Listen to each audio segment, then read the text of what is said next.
आखिर किसने रचा ब्रह्मांड? यह सवाल आज भी उतना ही ताजा है जितना कि प्राचीन काल में हुआ करता था। ईश्वर के होने या नहीं होने की बहस भी प्राचीन काल से चली आ रही है। अनिश्वरवाद मानते आए हैं कि यह ब्रह्मांड स्वतः स्फूर्तित है, लेकिन ईश्वरवादी तो इसे ईश्वर की ही रचना मानते हैं। वेद, पुराण, कुरान या हो बाइबल आदि सभी धर्मग्रंथ ब्रह्मांड को ईश्वरीकृत मानते हैं, लेकिन दर्शन और विज्ञान अभी भी इसके बारे में बहस और शोध करते हुए रहते हैं। पहले की अपेक्षा विज्ञान ने ब्रह्मांड के बहुत सारे रहस्यों से पर्दा उठा दिया है। देखना है कि आगे क्या होता है। कुछ दिनों पूर्व विश्व के अग्रणी भौतिक वैज्ञानिक स्टीफन हॉकिंस ने निष्कर्ष निकाला था कि ईश्वर ने यह ब्रह्मांड नहीं रचा, बल्कि वास्तविक में यह भौतिक विज्ञान के नियमों का नतीजा है।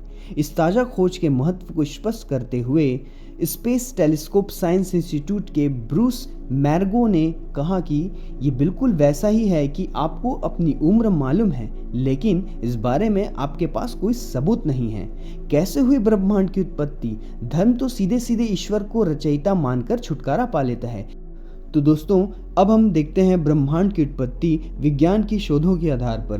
ब्रह्मांड की उत्पत्ति के विषय में कई सिद्धांत प्रचलित हैं, जिसमें बिग बैंग सिद्धांत सर्वाधिक प्रचलित एवं मान्य है।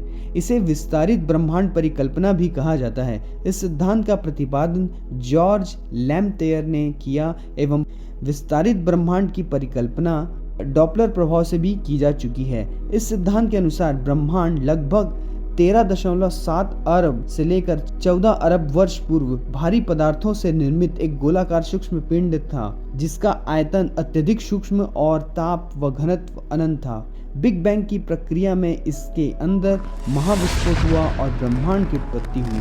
विस्फोट के फलस्वरूप अनेक पिंड अंतरिक्ष में बिखर गए, जो आज भी गतिशील अवस्था में हैं। सारी भौतिक मान्यताएं इस एक ही घटना से परिभाषित होती हैं, जिसे बिग बैंग सिद्धांत कहा गया। महाविस्फोट नामक इस महाविस्फोट के धमाके में मात्र 1.4 सेकंड अंतराल के बाद समय अंतरिक्ष की वर्तमान मान्यताएं अस्तित्व में आ चुकी थी।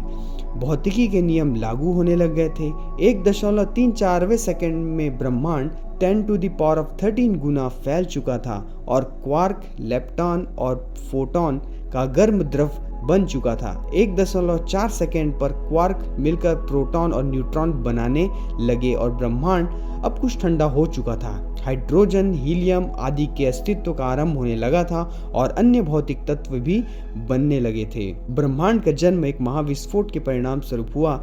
इसको ही महाविस्फोट सिद्धांत, बिग बैंग सिद्धांत दिया गया, जिसके अनुसार लगभग 12 से 14 अरब वर्ष पूर्ण ब्रह्मांड एक परमाणविक इकाई के रूप में था। उस समय ब्रह्मांड लगभग लाखों सालों तक ऐसे ही अवस्था में था, जबकि अभी भी मानवीय समय और स्थान जैसी कोई अवधारणा अस्तित्व में नहीं थी। बिग बैंग सिद्धांत के आरंभ का इतिहास आधुनिक भौतिकी में जॉर्ज लेमेत्रे ने लिखा हुआ।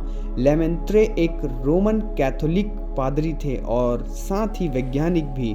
उनका यह सिद्धांत अल्बर्ट आइंस्टाइन के प्रसिद्ध सामान्य सापेक्षवाद के सिद्धांत पर आधारित था।